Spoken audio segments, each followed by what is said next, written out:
बिस्मिल्लाहिर्रहमानिर्रहीम। अस्सलाम वालेकुम दोस्तों। वीडियो शुरू करने से पहले मेरे चैनल को सब्सक्राइब करें और नीचे दिए हुए बेल आइकन पे क्लिक करें ताकि आने वाली वीडियोस का आपको नोटिफिकेशन मौसूल हो सके। दोस्तों, आज हम फिर दोबारा लिप्पी फिप्पी रिपोर्ट को एनालाइज़ करेंगे जिसका डाटा 27 दिसंबर से लेके 31 दिसंबर पे मुश्तमिल है। हम ये वीकली एनालिसिस करते हैं। थोड़ा सा पिछले वीक का एनालिसिस जहन में लाएं या फिर पिछली वीडियो को लिप्पी फिप्पी रिपोर्ट पे जो की थी उसको अगर आप देखें तो आपको इन पॉइंट्स में क्लैरिटी नज़र आएगी। जो एक्सपेक्टेशन हमने सेट की उसमें से मेजॉरिटी जो एक्सपेक्टेशन थी वो इन लाइन टू मार्केट रही, जिसमें सबसे बड़ी जो आइटम हमने बताई थी वो मिनी बजट का फियर था। दूसरे नंबर पे जो हमने एक चीज़ बताई थी कि मार्केट जो है उसके अंदर इस वीक में रिफाइनरी सेक्टर में ठीक ठाक काम होने के चांसेस हैं, जो कि हमने 2 वीक्स पहले प्रेडिक्शन की थी कि 10 दिनों का मार्जिन अपने जहन में रखें और रिफाइनरी पॉलिसी आने के चांसेस होंगे। अभी तक रिफाइनरी पॉलिसी तो नहीं आई, लेकिन all of above refinery policy के गिर्द जो रूमर्स हैं और ख़ुसूसन हमाद अज़हर वफाकी वज़ीर की जो मीटिंग हुई है उस लिहाज से रिफाइनरी सेक्टर में काफ़ी अच्छा मोमेंटम आया। इसके साथ साथ ऑटो पॉलिसी की वजह से ऑटो सेक्टर भी अच्छा रहा। ओवरऑल पूरे वीक की क्लोजिंग देखी जाए तो पॉजिटिव क्लोजिंग थी, लेकिन उसके अंदर प्रॉफिट टेकिंग भी की और पोजीशंस को चेंज भी किया गया। अब ज़रा हम इस वीक की सूरत हाल देखते हैं। जैसा कि मैंने पहले बता दिया कि मिनी बजट जो है वो ऑलमोस्ट इम्प्लीमेंटेशन की तरफ जाएगा, क्योंकि वो हमारी पार्लियामेंट में पेश हो चुका हुआ है। रिफाइनरी पॉलिसी अभी पूरी तरह फाइनल नहीं हुई, ऑल्दो के रिफाइनरी सेक्टर को एक जंप अच्छा आ चुका है। इसके साथ साथ IMF जो है वो 12 जनवरी के इर्द गिर्द उसका इजलास या उसका जो पहली ट्रंच है उसकी फाइनलाइजेशन हो जाएगी। अब अगर हम देखें इस वीक के अंदर तो सबसे बड़े बायर जो हैं वो हैं बैंक्स, और दूसरे नंबर पे फॉरेन कॉर्पोरेट्स, तीसरे नंबर पे इंडिविजुअल्स हैं। ज़्यादातर लोगों ने इस वीक में सेल आउट किया, जिसके अंदर सबसे बड़े सेलर जो हैं वो हैं ओवरसीज़ पाकिस्तानी, दूसरे नंबर पे इंश्योरेंस कॉरपोरेशन, तीसरे नंबर पे ब्रोकर हैं और एक अच्छा बड़ा वॉल्यूम उन्होंने नेट लेवल पे सेल आउट किया। और इसी तरह अदर ऑर्गेनाइजेशंस और म्यूचुअल फंड ने भी अच्छा बड़ा वॉल्यूम सेल आउट किया। इसका मतलब है कि जिसने बाइंग की इस वीक में तो उन्होंने बहुत बड़ा वॉल्यूम बाय किया होगा, जिसका हम क्लियर कट एविडेंस देख सकते हैं बैंक्स की तरफ से और फॉरेन कॉर्पोरेट्स की तरफ से। ये तो थी कि उन्होंने किस तरह पोजीशन ली। इससे एक चीज़ तो यहाँ से निकलती है कि जो ब्रोकर्स हैं वो नेट सेल आउट पे खड़े हैं इस वीक के अंदर, और किन चीज़ों में सेल आउट किया वो भी हम देखेंगे। बैंक्स ने जिसने सबसे ज़्यादा बाइंग की, अगर हम देखें कि बैंकिंग सेक्टर के लिहाज से बैंक्स ने क्या पोजीशन ली, या अदर जो प्लेयर्स हैं की प्लेयर्स जिस तरह ब्रोकर्स हैं उन्होंने भी इस सेक्टर के अंदर पॉजिटिविटी दिखाई। उस ओवरऑल बैंक्स में जिन्होंने सेलिंग की उसके अंदर इंश्योरेंस कॉरपोरेशन टॉप पे हैं, कंपनीज़ जो हैं वो उन्होंने भी सेल आउट किया, इंडिविजुअल ने सेल आउट किया। तो अल्टीमेटली जो इस वीक में शुरू में 2 दिन बड़े फिक्स्ड होके रहे, मतलब इतने ज़्यादा खुल के उसमें बाइंग नहीं हुई, लेकिन जो ओवरऑल जो प्राइसेस इंप्रूव हुई थी और जैसे कि क्लोज आउट का पीरियड था, लोगों ने काफ़ी मुताहत होकर इस वीक में सेलिंग की ताकि अपनी पोजीशनें जो हैं वो क्लियर कर सकें। और इसके साथ साथ जिन लोगों ने बाइंग की उसमें से बैंक्स टॉप पे थे, ख़ुसूसन बैंकिंग सेक्टर के लिहाज से।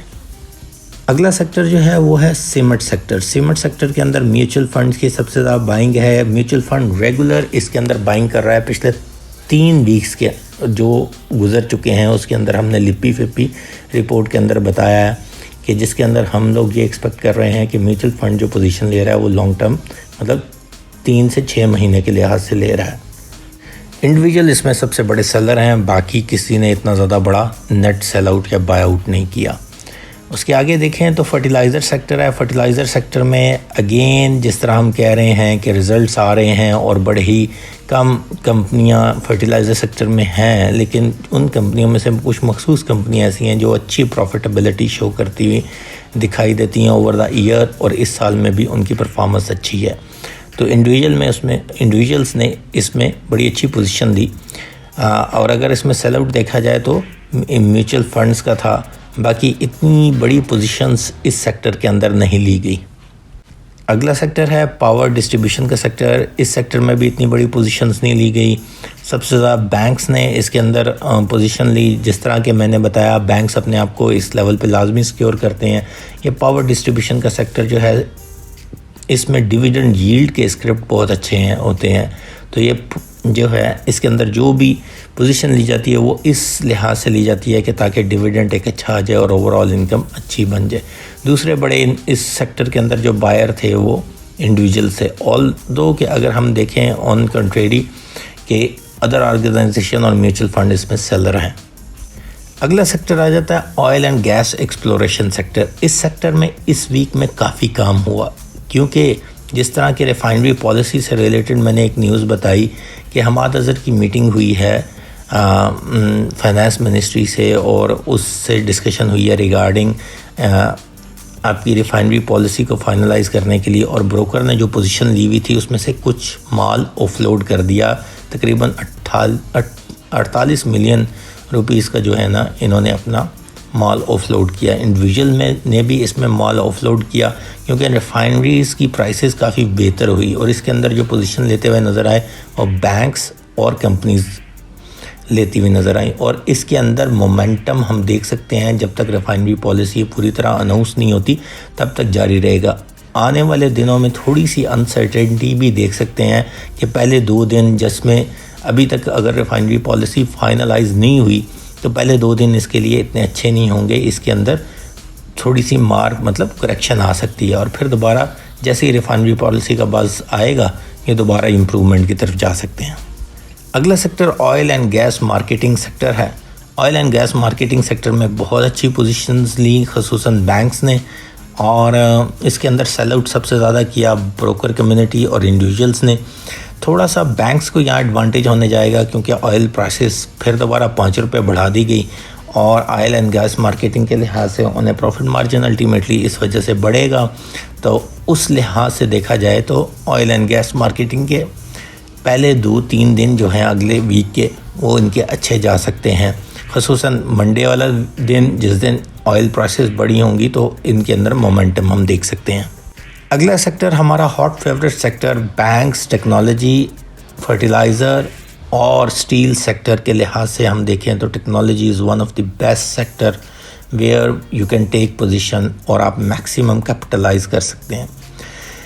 टेक्नोलॉजी सेक्टर के लिहाज से कुछ रूमर्स हैं कि टेक्नोलॉजी सेक्टर के ऊपर टैक्स लगा दिया गया है। ये जो मिनी बजट है उसके अंदर अगर मैं थोड़ी सी क्लैरिटी दे दूं कि मशीनरी के ऊपर टैक्स लगाया गया, जो अगर हम मिनी बजट को एनालाइज करें तो 160 अरब रुपए के जो टैक्सेस हैं वो मशीनरी इंपोर्ट के ऊपर लगाए गए। 71 अरब रुपए के जो टैक्सेस हैं वो फूड सेक्टर के ऊपर लगाए गए, और फूड में भी उन स्पेसिफिक आइटम जिस तरह चॉकलेट्स हैं या मतलब एक्सपेंसिव आइटम जो कि एक कॉमन पर्सन ज़्यादातर नहीं ख़रीदता। ये 2 बड़े चंक्स हैं इस पूरे सेक्टर के अंदर, इस पूरे मिनी बजट के अंदर, जिनको ख़ुसूसन शौकत तरीन ने कैटर किया। और इस मिनी बजट के अंदर तकरीबन 343 अरब रुपए के जो नए टैक्सेस लगाए गए हैं, वो सारे टैक्सेस बकौल शौकत तरीन के वो बुकिश टैक्स हैं। बुकिश टैक्स हम उन्हें कहते हैं जो बाद में किसी और मद में अगर अच्छी टैक्सेशन मेथडोलॉजी को फॉलो करते हुए टैक्स फाइलिंग की जाए तो वो रिफ़ंड हो जाते हैं। इसका मतलब है कि ये बुकिश टैक्स हैं, ये इम्पैक्ट नहीं डालते। अब टेक्नोलॉजी सेक्टर पे अगर हम देखें तो सिटी बेस्ड कुछ सर्विसिंग के ऊपर टैक्स लगाया गया, जिसमें इस्लामाबाद सिटी है उसके ऊपर इन्होंने सर्विसेज जो सॉफ्टवेयर सर्विसेज देते हैं उनके ऊपर टैक्स लगे हैं। उसके अलावा सिर्फ कंप्यूटर की इंपोर्ट या मोबाइल फ़ोन्स के ऊपर टैक्सेस इम्प्लीमेंटेशन या टैक्सेस बढ़ाए गए हैं। अब उस लिहाज से देखा जाए तो ओवरऑल जो कंपनियां सॉफ्टवेयर या सर्विसेज के बिज़नेस में काम कर रही हैं उनको कोई खातर खा इम्पैक्ट आने के चांसेस नहीं हैं। जिस तरह TRG हो गया, सिस्टम लिमिटेड हो गया, ये लोग रियल प्योर सॉफ्टवेयर बिल्डिंग के अंदर काम कर रहे हैं, तो इनको ऑल्दो कि ये सर्विसेज ऑफ़र करते हैं, आफ्टर सेल सर्विसेज, मतलब एक प्रोडक्ट बनाई उसे सेल किया और सर्विसेज की मद में पैसे कमाते हैं ये लोग। लेकिन इनकी ज़्यादातर ऑपरेशंस जो हैं वो लाहौर, कराची, इस्लामाबाद में सिस्टम लिमिटेड का ऑफिस है, लेकिन वो इतना ज़्यादा बिज़नेस में इन्वॉल्व नहीं है। वो लोकल लेवल की या आपकी वफाकी गवर्नमेंट से रिलेटेड डील्स करता है। अब अगर हम इस सेक्टर के अंदर स्टैंडिंग देखें तो सबसे ज़्यादा फॉरेन कॉरपोरेट्स ने इसके अंदर बाइंग की। फॉरेन कॉरपोरेट्स पिछले 2 वीक से नेगेटिव थे। याद रखिएगा, उसकी सबसे बड़ी वजह मैंने एक इमरान खान का स्टैंड था जो कि US के ख़िलाफ़ था, वो मैंने एक्सप्लेन किया था। उसके बाद अगर हम देखें फॉरेन कॉरपोरेट्स ने जैसे ही थोड़ी सी प्रॉब्लम नज़र आती है, फॉरेन कॉरपोरेट्स हमारी मार्केट से भागना शुरू हो जाते हैं। लेकिन अब जिस तरह के जनवरी में हम दाखिल हो गए हैं तो अल्टीमेटली मार्केट में मोमेंटम हम देख सकते हैं। आने वाले वीक में भी इसको कैरी फॉरवर्ड किया जाएगा। ओवरऑल वीक की क्लोजिंग पॉजिटिव होगी। 2 दिन हम देखते हैं कि थोड़े से डल गुजर सकते हैं और फिर विद द टाइम इसमें बाइंग आना शुरू हो जाएगी स्क्रिप्ट्स में। और अगर हम देखें फॉरेन कॉरपोरेट्स ने जो पोजीशन ली, जिससे क्लियर कट एविडेंस हो सकता है कि सराउंडिंग मैट्रिक्स ये बता रहे हैं कि पाकिस्तान IMF की जो ट्रंच की अप्रूवल या प्रोग्राम की अप्रूवल लेने में कामयाब हो जाएगा। फॉरेन कॉरपोरेट्स ने सबसे बड़ी बाइंग की और ओवरसीज़ पाकिस्तानी ने सबसे बड़ी सेलिंग की इसके अंदर। और डाउन द लाइन अगर देखा जाए ब्रोकर कम्युनिटी इसमें नेगेटिवली, लेकिन individual again positive, banks again positive और कंपनीज अगेन पॉजिटिव। इसका मतलब है इंडिविजुअल रेगुलर इसके अंदर पोजीशन लेते जा रहे हैं। इससे आगे सेक्टर आ जाता है फूड का सेक्टर। फूड का सेक्टर एक ऐसा सेक्टर है जिसके अंदर मैंने लास्ट टाइम एक न्यूज़ शेयर की थी कि जो नंबर शेयर हुए हैं टिल नवंबर तक इस ईयर के, उसके अंदर अराउंड 56% ग्रोथ लास्ट ईयर के कंपैरिजन में फूड सेक्टर ने एक्सपोर्ट के अंदर दिखाई है। जिसका मतलब है फूड सेक्टर आने वाले टाइम में बड़ा पिवटल किरदार अदा करेगा और इसके रिजल्ट बड़े अच्छे आएंगे। ऑल्दो कि इसमें बड़ा बिजनेस नहीं हुआ, अदर ऑर्गेनाइजेशन ने सबसे ज़्यादा स्टांस लिया इसके अंदर, और उसके बाद इंडिविजुअल से सेलिंग में भी जो है ओवरसीज़ पाकिस्तानी और कंपनीज़ रहे। उससे अगला सेक्टर आ जाता है टेक्सटाइल सेक्टर। इसके अंदर बैंक्स ने पोजीशन ली, कंपनीज़ ने पोजीशन ली, इंडिविजुअल्स ने पोजीशन ली और ओवरसीज़ पाकिस्तानी ने पोजीशन ली। लेकिन इतना बड़ा नेट जो है वो बाइंग और सेलिंग नहीं आई, सिर्फ अदर ऑर्गेनाइजेशन ने इसमें हाई लेवल पे सेलिंग की। और जिस तरह के मैंने बताया कि इसके अंदर इतनी ज़्यादा एक्टिविटी इस वजह से भी जनरेट हो रही क्योंकि इसके अंदर रिज़ल्ट्स अभी दिसंबर में बड़ी ही कम कंपनियों के टेक्सटाइल रिलेटेड आते हैं। ये फुल ईयर रिज़ल्ट्स हैं, हाफ ईयर रिज़ल्ट्स अल्टीमेटली आएंगे ही। इसके बाद अदर सेक्टर क्या डाटा हमारे पास है। अदर सेक्टर के अंदर आपके पास फार्मास्यूटिकल आ जाता है, आपके पास ऑटो सेक्टर आ जाता है, उसके अलावा आपके पास स्टील सेक्टर आ जाता है। इसके अंदर ज़्यादातर लोगों ने प्रॉफिट टेकिंग की, लेकिन इंडिविजुअल्स ने इसके अंदर बहुत बढ़ के काम किया और सबसे ज़्यादा पोजीशन इंडिविजुअल्स ने ली। इंडिविजुअल्स ने फार्मास्यूटिकल, ऑटो और स्टील सेक्टर में बहुत अच्छी पोजीशन ली। जिस तरह अगर स्टील सेक्टर की लगाई जाए तो हमारी टॉप पिक्स में मुगल स्टील आती है और मुगल स्टील इस वीक में भी पॉजिटिव क्लोजिंग में रही। और मुगल स्टील एक वाहिद ऐसा स्क्रिप्ट है, अगर आप देखें जो भी प्रॉब्लम आई पिछले मंथ में, हमें जो भी अनसर्टेनिटी पोजीशन देखनी पड़ी, मुगल स्टील ने सबसे पहले रिकवर किया। ऑटो सेक्टर में थोड़ा सा लेट हो चुके हैं। जिन लोगों ने अभी बाइंग की है उन्हें थोड़ी देर होल्ड करना पड़ेगा क्योंकि ऑटो पॉलिसी 2 वीक्स हो गए हैं आए हुए को, और लोगों ने जिन्होंने बाइंग की थी वो अच्छा प्रॉफिट मार्जिन ले के निकल चुके हैं। अब थोड़ी सी करेक्शन आई है तो थोड़ी सी यहाँ जो है अपने आप को वो सस्टेन करेगा ऑटो सेक्टर और फिर दोबारा उसमें मोमेंटम आने के चांसेस हैं, लेकिन उसमें कुछ टाइम लग जाएगा। Maybe this week auto sector फिर दोबारा इसी तरह ही रहेगा, लेकिन नेक्स्ट वीक से इसे हम अच्छा होता हुआ देखते हैं। उसके बाद हम चार्ट देखते हैं ब्रोकर्स का। ब्रोकर्स ने इस वीक में क्या किया? ब्रोकर्स ने इस वीक में जो पिछले 2 वीक्स में अच्छी बाइंग पे खड़े थे क्योंकि मार्केट उस टाइम नेगेटिव थी। अब मेजॉरिटी न्यूज़ कैश इन हो चुकी है। एक बड़ा अच्छा माकूला है ब्रोकर्स की तरफ से, या स्टॉक मार्केट में कहा जाता है buy on rumours sell on news. जिस तरह ही न्यूज़ फर्बिश हुई मिनी बजट की और हम उस गवर्नमेंट उसे अप्रूवल करवाने गई, तो उस टाइम ब्रोकर्स ने अल्टीमेटली देखा कि अब कॉमन मैन बाइंग करने आएगा, और जो अच्छे रेट पे चीज़ें आ रही थी उसको उन्होंने निकाला। जिसमें अगर आप देखें टेक्नोलॉजी में भी सेलिंग है, ऑयल एंड गैस मार्केटिंग में सबसे ज़्यादा सेलिंग है, उसके बाद ऑयल एंड गैस एक्सप्लोरेशन में सेलिंग है, सिर्फ बैंक्स में बाइंग की गई है। और बैंक्स में जैसे हमें पता है कि कार्बोर रेट बढ़ने की वजह से अच्छा प्रॉफिट लास्ट क्वार्टर में आ सकता है, तो अल्टीमेटली बैंक्स में पोजीशन लेना बहुत सेफ है इस वक्त। अब अगर हम टॉप बायर देखते हैं तो बैंक्स इस वीक के सबसे टॉप बायर पे हैं। एक अमेजिंग बात है कि इनका जो चार्ट बता रहा है, इन्होंने हर सेक्टर में बाइंग की। इन्होंने सबसे ज़्यादा अदर सेक्टर में बाइंग की, जिसके अंदर आपको फार्मास्यूटिकल आ जाता है, आपके पास ऑटो सेक्टर आ जाता है, आपके पास स्टील सेक्टर आ जाता है। इन सेक्टर के अंदर इन्होंने काफ़ी ज़्यादा अपना स्टेक लिया। उसके साथ साथ ऑयल मार्केटिंग कंपनी का इन्हें अल्टीमेटली अगले 2-3 सेशन में बड़ा अच्छा फ़ायदा हो सकता है, क्योंकि 5 रुपये ऑयल प्राइसेस बढ़ी हैं और वो ये कैपिटलाइज़ करके जो आने वाले 2-3 सेशन अच्छे होंगे तो ये उसमें से निकल सकते हैं और बड़ी जल्दी इसका बेनिफिट उठा सकते हैं। बैंक्स के अंदर भी इन्होंने इन्वेस्टमेंट की, जो कि तीसरे नंबर पे थी। टेक्नोलॉजी में भी इन्वेस्टमेंट की, ऑयल एंड गैस एक्सप्लोरेशन में भी इन्होंने इन्वेस्टमेंट की। तो ओवरऑल अगर हम देखें तो इन्होंने सारे सेक्टर में बाइंग की। यह वाहिद ऐसा चार्ट है अभी तक हमने जितनी लिप्पी फिप्पी रिपोर्ट्स देखी हैं जिसमें इन्होंने कम्युलेटिव नेट सेलिंग किसी प्रोडक्ट किसी सेक्टर में नहीं की, सब में बाइंग है। सेकंड बड़े जो बायर हैं वो फॉरेन कॉर्पोरेट्स थे। फॉरेन कॉर्पोरेट्स ने तो लगता है सब कश्तियां जला के सिर्फ टेक्नोलॉजी में बाइंग की। इसका मतलब है कि जिस बात पे हम बार बार कहे जा रहे हैं कि टेक्नोलॉजी का सेक्टर बहुत अच्छा है, टेक्नोलॉजी में भी आपको बड़ा वाइज होके चलना पड़ेगा। जिस तरह मैं ये नहीं कहता कि टीआरजी आपको बेनिफिट नहीं देगा, एक डे ट्रेडर के लिए टीआरजी बहुत अच्छा है, उसमें वाइजली चलें आपको फ़ायदा दे सकता है।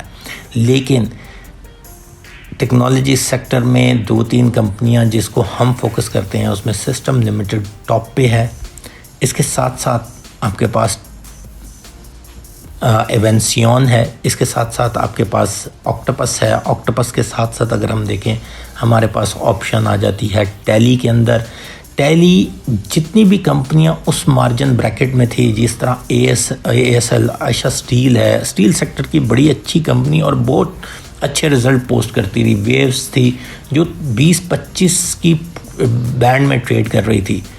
टैली का देखें तो ये तकरीबन 17 से 20 के बैंड में ट्रेड कर रहा था, लेकिन ये अभी भी तकरीबन 15 से 16 के बैंड में है। इसका मतलब है कि टेक्नोलॉजी ने इसे अच्छी सपोर्ट दी हुई है। और डाउन द लाइन टैली की जो अनाउंसमेंट है IPO की, वो जैसे ही आएगा टैली आपको इसी तरह चलेगा जिस तरह एवेंसियन चला था, और ये तकरीबन 25 से 30 के दरमियान बैंड के दरमियान लाजमी हिट करेगा जैसे ही सुपरनेट का IPO आएगा। अब अगर हम टॉप सेलर को देखें तो टॉप सेलर जो हैं ओवरसीज़ पाकिस्तानी हैं, जिन्होंने टेक्नोलॉजी सेक्टर के अंदर सबसे ज़्यादा सेलिंग की, जिसकी पॉसिबिलिटी ये रखती है कि इन्होंने TRG में एक लोअर बैंड में जिस तरह 75 या 80 को टच किया था उस टाइम इन्होंने पोजीशन ली हो, और अब ये सेलिंग के तौर पे उससे मूव आउट हो रहे हो, पोजीशन चेंज कर रहे हो। अगर आप देखें TRG 75 या 80 के बैंड से लेके 126 तक गया और इस वीक में उसमें काफ़ी सेलिंग और बाइंग हुई। दोस्तों ये तो था पिछले वीक का डाटा, कुछ हमने उससे पिछले वीक से रिलेट किया, क्या हमारी एक्सपेक्टेशन थी, इस वीक की क्या एक्सपेक्टेशन है। उसमें अगर देखा जाए तो सबसे ज़्यादा हमें एक्सपेक्टेशन यही है कि IT सेक्टर में आप पोजीशन लें। मार्केट पहले 2 दिन जो है वो कुछ मार्जिनलाइज या जिसे आप कहेंगे मिक्स्ड में चलेगी, मिक्स मोड में चलेगी, और आने वाले टाइम में मार्केट अच्छी होती जाएगी। रिकमेंडेशन यही है कि बाय ऑन डिप हमेशा सस्ती बाइंग करें। कोई चीज़ अगर आपके हाथ से निकल जाती है, डोंट गो फॉर दैट। आपके पास सारे सेक्टर्स ओपन पड़े हुए हैं, कई स्क्रिप्ट फिर भी अपनी प्राइसेस से नीचे ही होती हैं, और गो फॉर दो script which are lower than their price. देखें, अगर मेरे से आईटी सेक्टर निकल जाता है तो I don't have to worry कि मेरे पास कोई और चीज़ नहीं है। मेरे पास बहुत ऐसी ऑप्शंस हैं। मैं वेव्स में जा सकता हूँ, मैं पेल उठा सकता हूँ, मैं स्टील सेक्टर में आयशा स्टील में जा सकता हूँ। इसी तरह बहुत सी अच्छे स्क्रिप्ट आपके पास इन लाइन है जिनकी प्रॉफिटेबिलिटी बहुत अच्छी है। फर्टिलाइज़र में मैं पोजीशन ले सकता हूँ। जो लोग नॉन इस्लामिक बैंकिंग को फॉलो करते हैं वो बैंक्स में, किसी अच्छे बैंक्स में पोजीशन ले सकते हैं।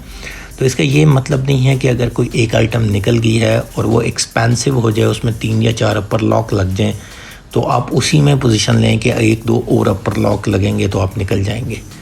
ये वाइज डिसीजन नहीं होता। जो चीज़ निकल जाए, अनलेस कि वो चीप रेट पे दोबारा ना आए, don't go for that. Go for those which are at cheap rate trading, ताकि आपको नुकसान बड़ा ना हो और आप प्रॉफिट पे कैपिटलाइज कर सकें।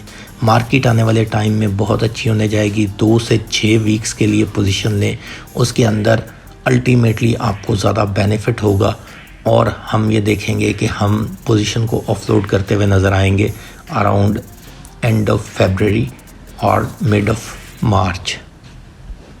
शुक्रिया दोस्तों, चैनल को सब्सक्राइब करना मत भूलिएगा। अल्लाह हाफिज़।